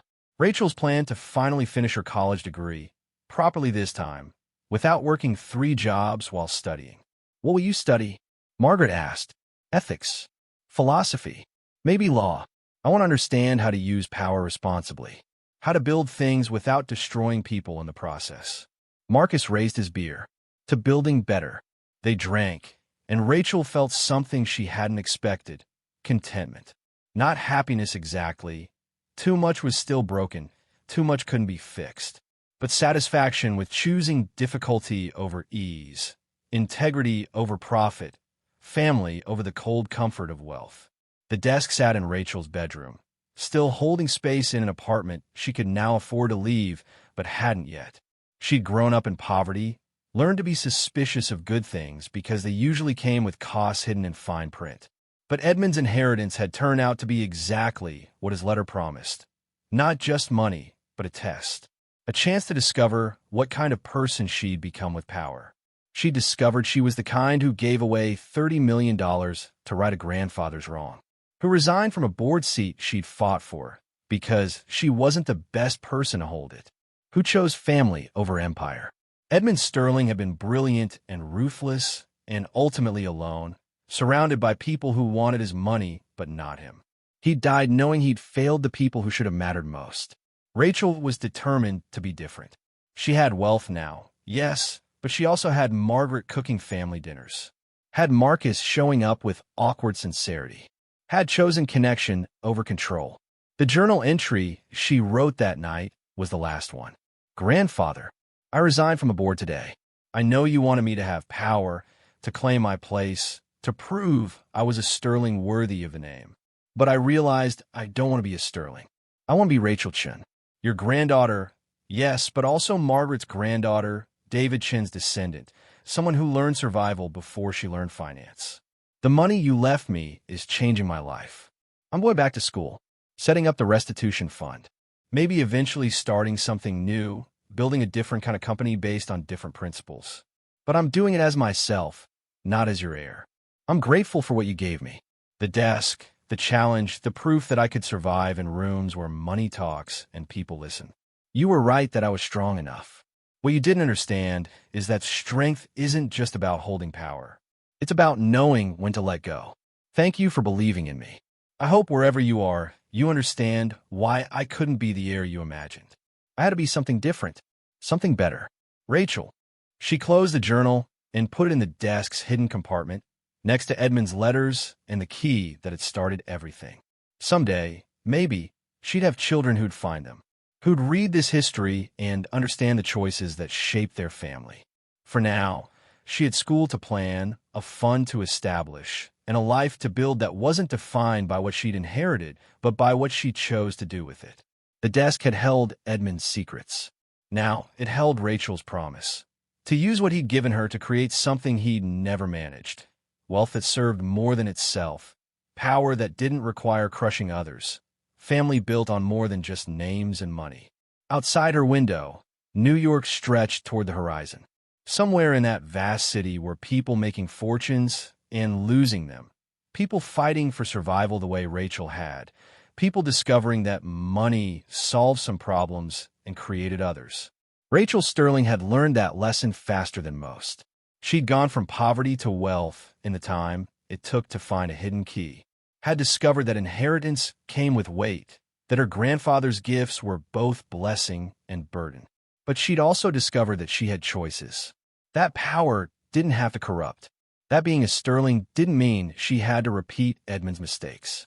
She chose differently, and in choosing, she became the heir Edmund Sterling had wanted without knowing it, someone strong enough to hold power and wise enough to know when to put it down.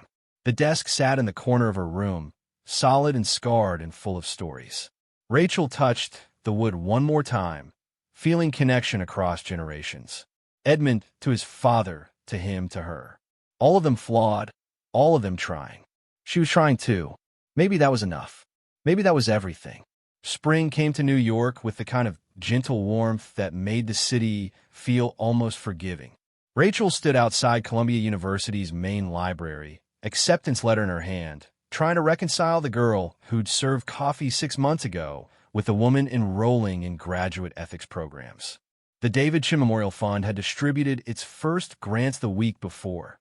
15 recipients, each someone who'd been financially defrauded and was rebuilding. Rachel had sat through the selection committee meetings, listening to stories that echoed her own family's history, feeling the weight of responsibility and possibility. Marcus ran the fund with surprising competence. The tech money failure transformed into someone who understood second chances. He moved back to New York, rented a small office in Brooklyn, hired 2 staff members. The fund was becoming real, institutional, something that would outlast the initial $30 million. You're doing it again. Margaret appeared beside her, carrying coffee in cups that cost more than Rachel used to make in an hour. That look you get when you can't believe your life is real. Can you blame me? Not particularly. But eventually you'll need to accept that this is actually happening. That you earned this, despite what the Sterling family says. The Sterling family. Patricia had gone quiet after the board restructuring, focusing on salvaging her reputation and remaining wealth. James had resigned from Sterling Investments entirely, taking a settlement and retreating to Connecticut.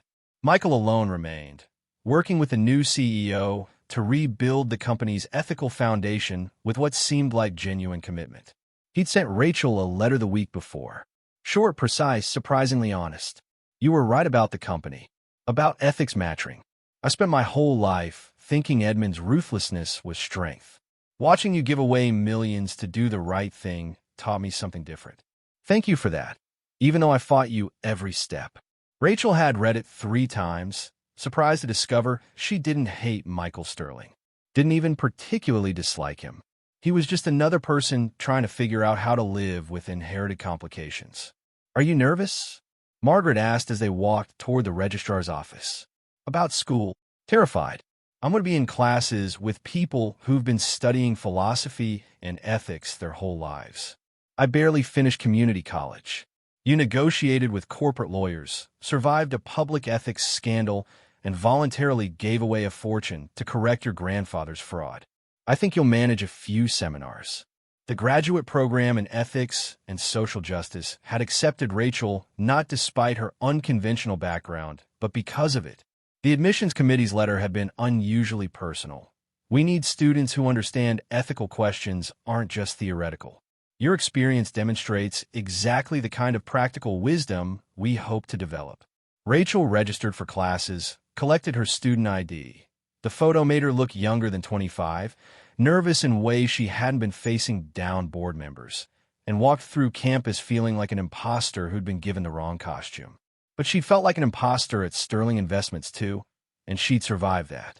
Maybe imposter syndrome was just what happened when you refuse to stay in the box other people built for you. Her phone rang. Jennifer Hawk, calling with the crisp efficiency that meant business.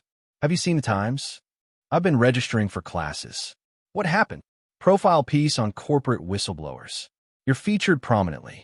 They're calling you the heiress who chose conscience over capital. It's generating significant interest. Rachel closed her eyes, feeling the familiar tension between privacy and publicity. She'd never wanted to be famous, had never imagined her family's messy history becoming a case study in business ethics. How bad is it? Actually, it's good. Really good. They interviewed the David Chun Fund recipients, people whose lives have been changed by the grants. They talked to Sterling Investments employees about the culture shift. Even Michael Sterling gave a quote supporting you. Michael did. Rachel Sterling demonstrated that real leadership means making difficult choices even when they cost you personally. She's shown our family what integrity actually looks like. Jennifer paused. He's trying to rehabilitate his own image by aligning with yours, but the sentiment seems genuine. Rachel sat on a bench outside the library, watching students hurry past with backpacks and coffee, living ordinary lives she'd never quite managed. I just want to study ethics and peace. Is that too much to ask? You're a 25-year-old who inherited hundreds of millions, exposed corporate fraud, gave away $30 million, and resigned from a board seat on principle. You don't get to be private anymore, but you do get to shape the narrative. I'm tired of narratives. I want to just be a person, then be a person who happens to have done extraordinary things. The two aren't mutually exclusive. After Jennifer hung up, Rachel sat in the spring sunshine thinking about identity and inheritance and all the ways money complicated everything. She'd wanted wealth to solve problems. Instead, it had revealed new ones, more complex, requiring navigation rather than simple solutions. Her first ethics seminar met on Tuesday afternoon. 12 students seated around a conference table. The professor, a woman in her 60s named Dr. Sarah Williams, opening discussion with a question. What do we owe to people we've never met, but whose labor or sacrifice made our current position possible? Rachel's hand was shaking when she raised it. Everything. We owe them everything. The other students turned to look at her. One, a young man with expensive glasses and Princeton credentials, spoke with the confidence of someone who'd never questioned his place. That's impractical. We can't be responsible for every historical injustice. Why not? Rachel heard herself arguing with unexpected passion. If we benefit from those injustices, if our wealth or position exists because someone else was exploited, don't we have an obligation to address that? You're talking about guilt-based giving. It's not sustainable. I'm talking about restitution. It's not guilt, it's accounting. Someone paid for what I have. They should be compensated. Dr. Williams was smiling slightly. Ms. Sterling, I take it you have personal experience with this question? Rachel told them. Not everything. The full story was too complicated, too raw, but enough. Edmund Sterling's fraud, David Chin's betrayal, the $30 million in restitution. The choice to acknowledge wrong, even when it cost her. The Princeton student looked skeptical. So you gave away money you'd already inherited? That's just virtue signaling. Real sacrifice would be giving away everything. I gave away what wasn't ethically mine. The rest I'm using to build something different than what my grandfather built. That's not virtue signaling. That's trying to do better. The discussion continued, other voices joining, but Rachel felt something settle inside her. This was why she was here, not to have answers, but to wrestle with questions that didn't have easy solutions. To learn how to think about power and responsibility and the complicated math of inherited privilege. After class, Dr. Williams stopped her. That was impressive. Most students take weeks to engage at that level. I've had practice. Arguing with lawyers and board members tends to prepare you for academic debate. I read the Times profile this morning. I'm glad you're here. Ethics programs need more students who understand that these aren't just thought experiments. These are questions people actually have to answer. Rachel walked back to her apartment. She'd finally moved, though not to anything extravagant. A decent two-bedroom in the Upper West Side, close to campus, with space for Margaret to visit and stay. The desk occupied the study, still scarred and solid, still holding the hidden compartment where family secrets lived. She'd started writing again, not in Edmund's journal. That felt finished, a conversation concluded, but in her own notebooks, trying to work through questions about wealth and responsibility and whether it was possible to use money ethically when the money itself came from unethical sources. Marcus called that evening. The fund is getting applications faster than we can process them. We're going to need to expand the staff, maybe set up regional offices. You okay with that? It's your fund to run. I'm just the initial donor. It's Dad's fund, really. His legacy finally acknowledged. Marcus's voice caught. He would have liked knowing this existed. Knowing his death wasn't just forgotten. He wasn't forgotten. Your mother remembered. I'm just making sure the world remembers too. They talked logistics, hiring plans, grant criteria, expansion timeline. The fund was becoming something real and permanent. Institutional memory of a wrong that could never be fully corrected, but could at least be acknowledged. After hanging up, Rachel found herself thinking about Edmund's original letter. Find it, Rachel. Prove you're a Sterling in the ways that count. She'd found it, had proven herself. But in proving, she discovered she didn't want to be a Sterling at all. Wanted to be something else entirely. Someone who acknowledged debts, who used power carefully, who built things that helped rather than hurt. The phone rang again. Unknown number. Rachel almost didn't answer, but something made her pick up. Rachel Sterling? A woman's voice, professional but warm. This is Catherine Morrison from the Department of Justice. I'm investigating financial fraud cases, and your situation with Edmund Sterling has come to our attention. Rachel's stomach dropped. Am I in legal trouble? No, quite the opposite. We're impressed by your voluntary restitution. It's given us a framework for approaching other historical fraud cases. I was hoping we could talk about the process you used, the documentation that proved the original wrong.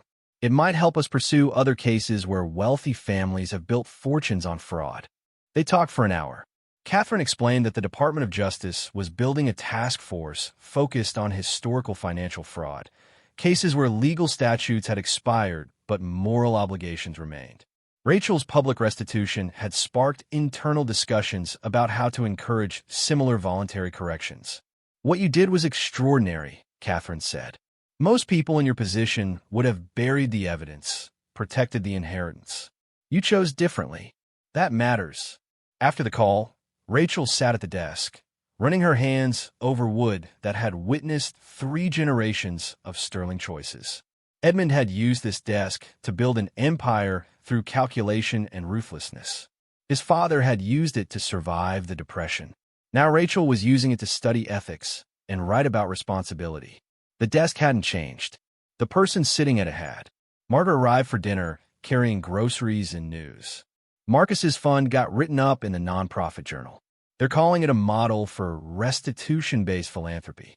He's doing good work. So are you. Class is going well. Rachel told her about the seminar, about arguing with Princeton credentials, about Dr. Williams's encouragement. Margaret listened with the attention she'd always brought to Rachel's life, even when that life had been about surviving rather than succeeding. I'm proud of you, Margaret said quietly.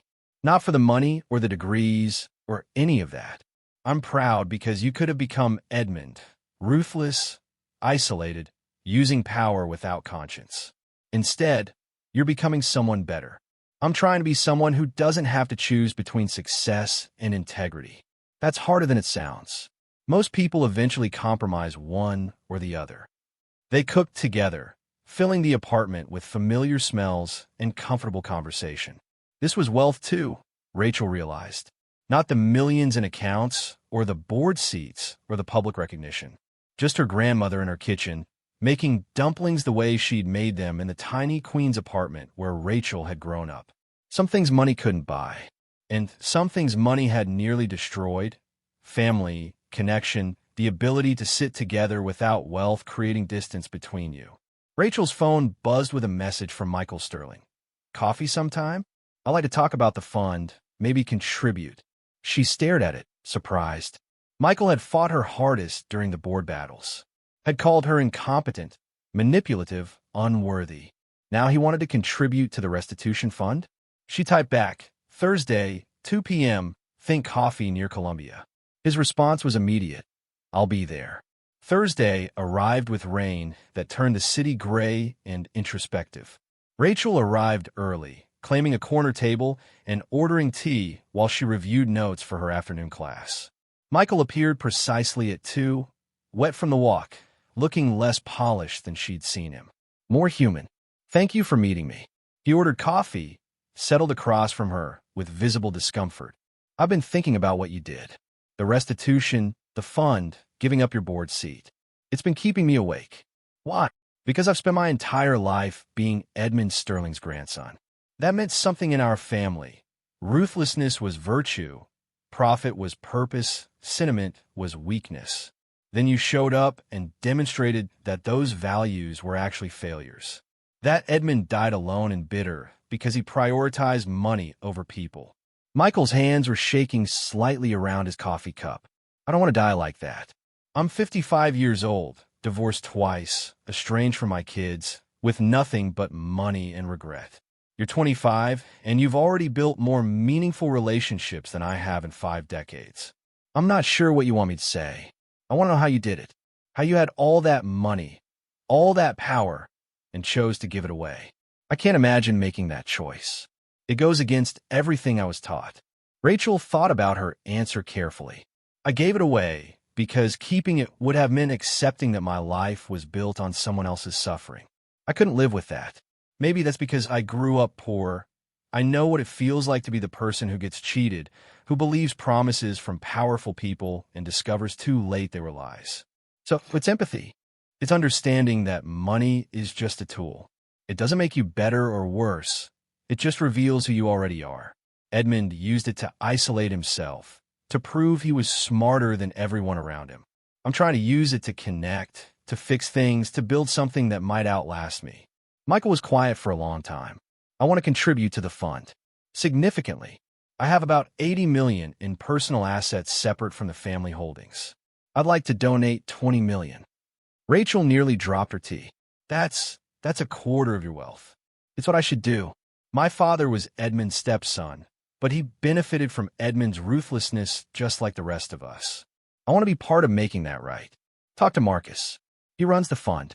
But Michael, she met his eyes. Make sure you're doing this for the right reasons. Not to buy redemption or fix your image.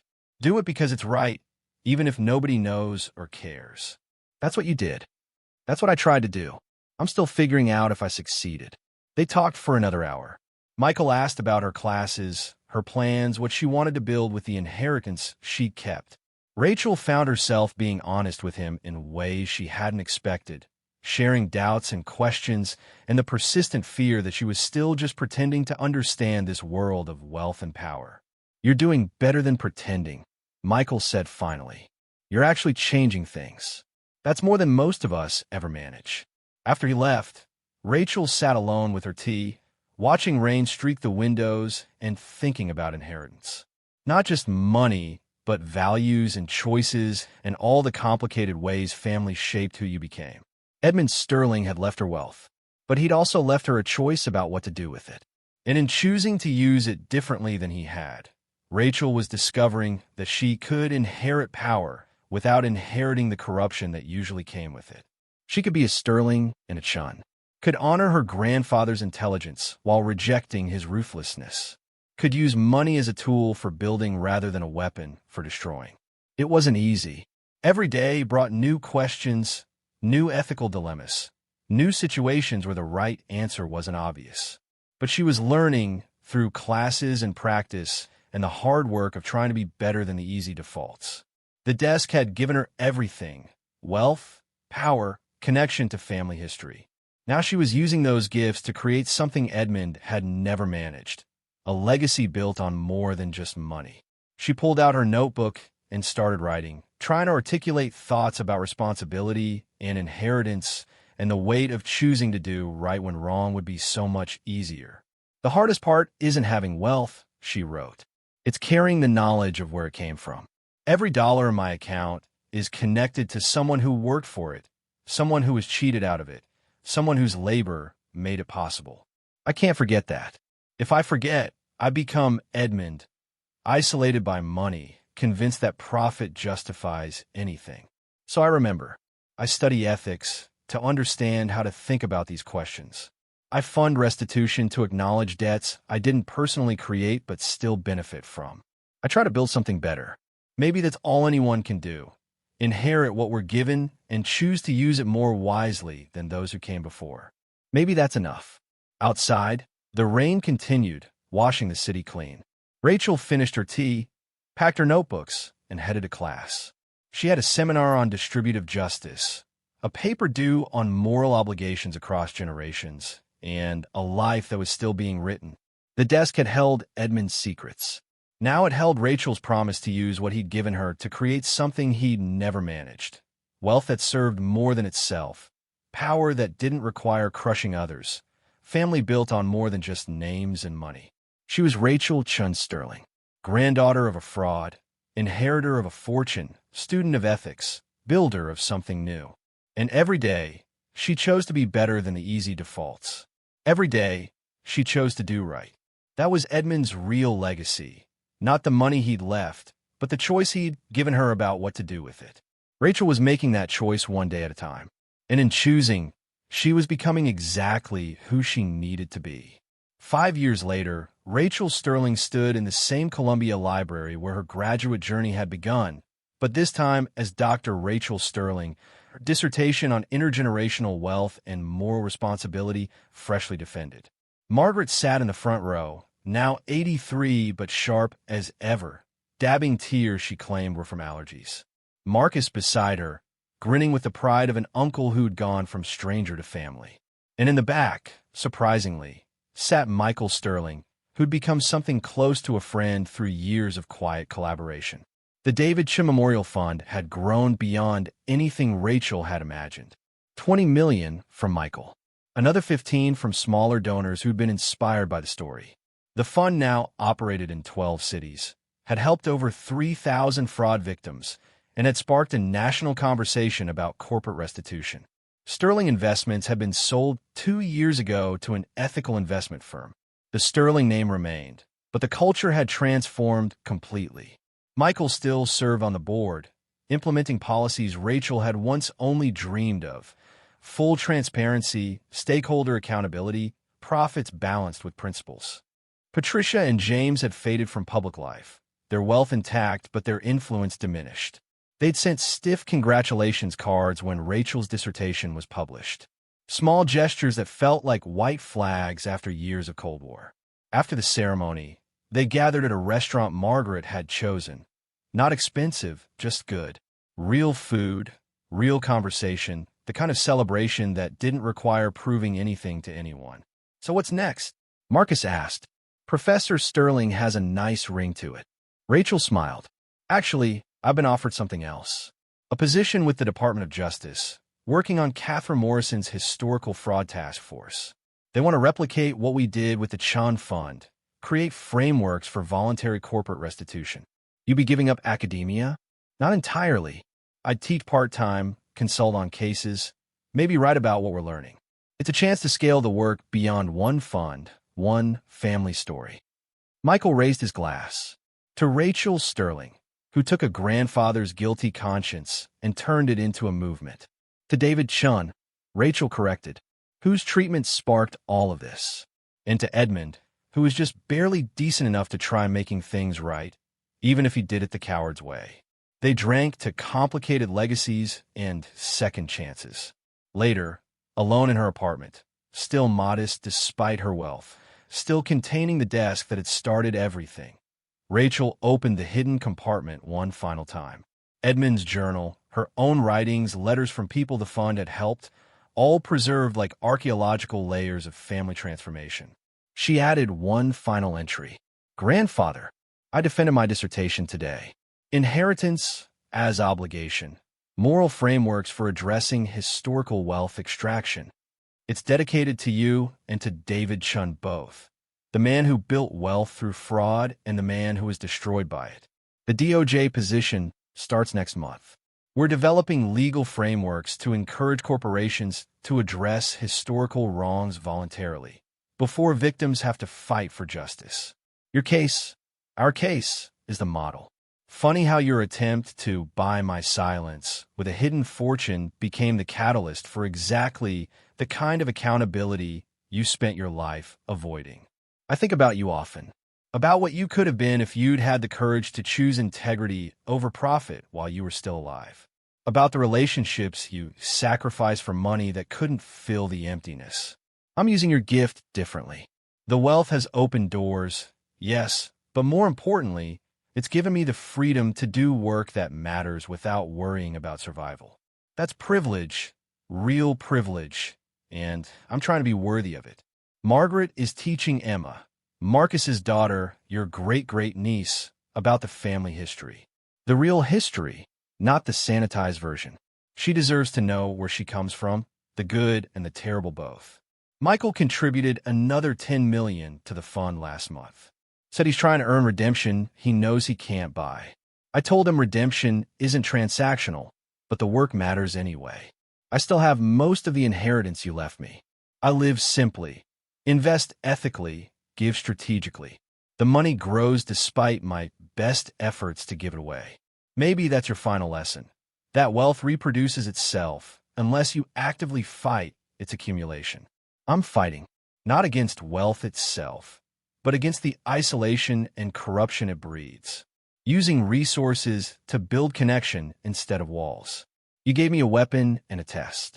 I hope I've passed, not by becoming the ruthless inheritor you might have wanted, but by becoming someone who uses power to heal rather than harm.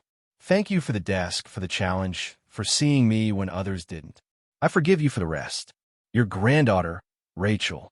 She closed the journal and locked the compartment, leaving the past secure but accessible.